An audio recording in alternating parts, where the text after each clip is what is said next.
Hello বন্ধুরা, তোমরা কেমন আছো? আশা করি ভালো আছো। আর যেটা নতুন ভিডিও নিয়ে এলাম, দেখো এই কড়াইশুঁটিগুলো দেখো ধুয়ে রেখেছি, আর একটা দেখো ছোট বাটিতে আলাদা করে রেখেছি। কেন? এগুলো মিক্সিতে বাটবো বলে।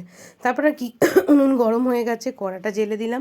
প্রথমে হিং দিয়েছি, হিং দিয়ে কড়াটা ভালো করে নিয়ে দেখো কড়াইশুঁটি যেটা মিক্সিতে বেটেছি এটা ভালো করে নেড়েচেড়ে নিচ্ছি। ভালো করে নেড়েচেড়ে নিচ্ছি, নাড়তে নাড়তে তুমি কড়াইতে একবার তুমি দেখো কড়াইটা ভালো করে নেড়ে না নিলে একটুখানি তারপর নুন দিলাম, তারপর ঠিক মতন একটু চিনিও দেবো। একটু দেখো সব কিছুতে একটু মিষ্টি না দিলে যেন কোনো কিছুর মানে টেস্ট হয় না, একটা অন্যরকম স্বাদ এসে যায়। দিচ্ছি, তারপর সব রকম মিক্সিতে দিয়ে দেখো বন্ধুরা, আমি তো এরকম করেই করি।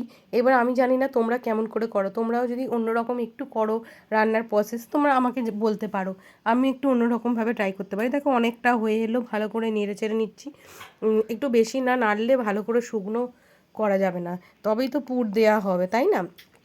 তাই দেখো অনেকটা নাড়াচাড়া হয়ে গেছে, অনেকটা দেখো টাইট টাইট মতন হয়ে গেছে। এবার আর কি, এবার ময়দাটা মেখে নিয়ে দেখো নেচিগুলো করে নিয়েছি, এতে মধ্যে পুরো ভরা হয়ে গেছে, অলরেডি হয়ে গেছে। এবার আমি গরম গরম কড়ায় দেবো, এবার ভাজবো। দেখো ভাজা হয়ে গেছে। শুধু কড়াইশুঁটি ছিল না বন্ধু, আজকে কড়াইশুঁটি কচুরি ছিল আর আলুর দম ছিল। ভিডিওটা কেমন লাগলো অবশ্যই জানিও।